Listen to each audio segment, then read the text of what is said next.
بسم اللہ الرحمن الرحیم۔ ناظرین، آج کا پہلا ویلاگ پیج 564 معارف القرآن جلد اول سورۃ البقرہ نمبر 2 اور آیت نمبر 230۔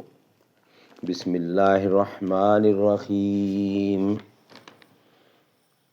کتاب کا نام ہے معارف القرآن جلد اول، سورۃ الفاتحہ سے لے کر سورۃ البقرہ، پارہ اول تا پارہ تیسرا، رکوع 8واں۔ رائٹر ہیں اس کتاب کے مفتی اعظم پاکستان حضرت مولانا مفتی محمد شفیع صاحب رحمۃ اللہ علیہ۔ بسم اللہ الرحمن الرحیم۔ الحمد للہ وکفی وسلام علی عبادہ الذین اصطفی۔ قال النبی صلی اللہ علیہ وسلم خیرکم من تعلم القرآن وعلمہ۔ بہترین لوگ وہ ہیں جو خود بھی قرآن پڑھیں، دوسروں کو پڑھائیں، سکھائیں اور لکھائیں۔ زندگی الفت کی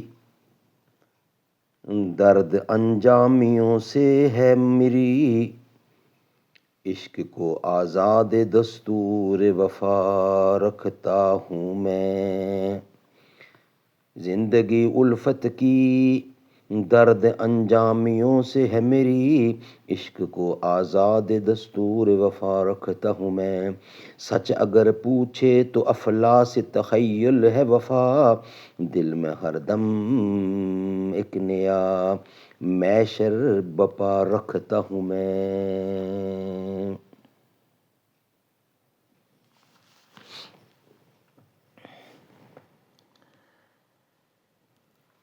الفاظ روایت سے ظاہر یہی ہے کہ یہ تینوں طلاق بیک وقت دی گئی تھیں۔ جس طرح پہلے شوہر نے کیا اس وقت تک طلاق دینے سے پہلے شوہر کے لیے حلال نہیں ہوگی۔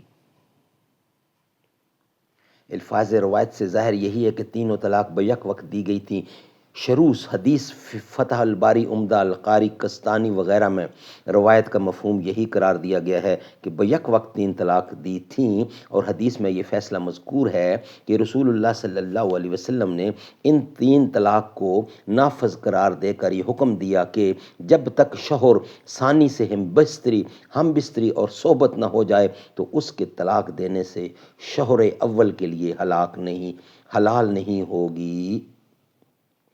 تیسری روایت حضرت اویمر اجلانی رضی اللہ کی ہے کہ انہوں نے حضرت صلی اللہ علیہ وسلم کے سامنے اپنی بیوی سے لعان کیا اور اس کے بعد عرض کیا، پس جب وہ دونوں لعان سے فارغ ہو گئے تو اویمر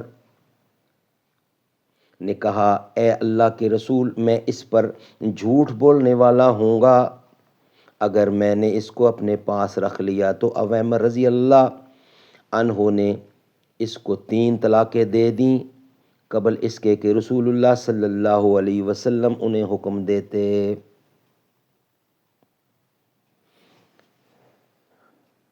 ابو ذر رضی اللہ نے اس واقعہ کو بروایت حضرت سہیل بن سعد نقل کر کے یہ الفاظ نقل کیے ہیں، تو رسول اللہ صلی اللہ علیہ وسلم نے اسے نافذ فرما دیا، اور رسول کریم صلی اللہ علیہ وسلم کے سامنے جو کچھ پیش آیا وہ سنت قرار پایا۔ سعد رضی اللہ فرماتے ہیں، اس موقع پر میں رسول کریم صلی اللہ علیہ وسلم کے پاس حاضر تھا، بس اس کے بعد لعان کرنے والوں کے بارے میں یہ طریقہ رائج ہو گیا کہ ان کے درمیان تفریق کر دی جائے اور پھر وہ کبھی بھی جمع نہ ہوں۔ ناظرین، یہ تھا آج کا پہلا ویلاگ۔ انشاءاللہ اس کا بقیہ حصہ ویلاگ نمبر 2 میں آپ کے سامنے رکھیں گے۔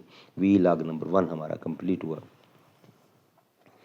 کتاب فطرت کے سرورق پر جو نام احمد رقم نہ ہوتا، یہ نقش بستی ابھر نہ سکتا، وجود لوح قلم نہ ہوتا۔ تیرے غلاموں میں نمایاں جو تیرا عکس کرم نہ ہوتا، تو بارگاہ ازل سے تیرا خطاب خیر الامم نہ ہوتا۔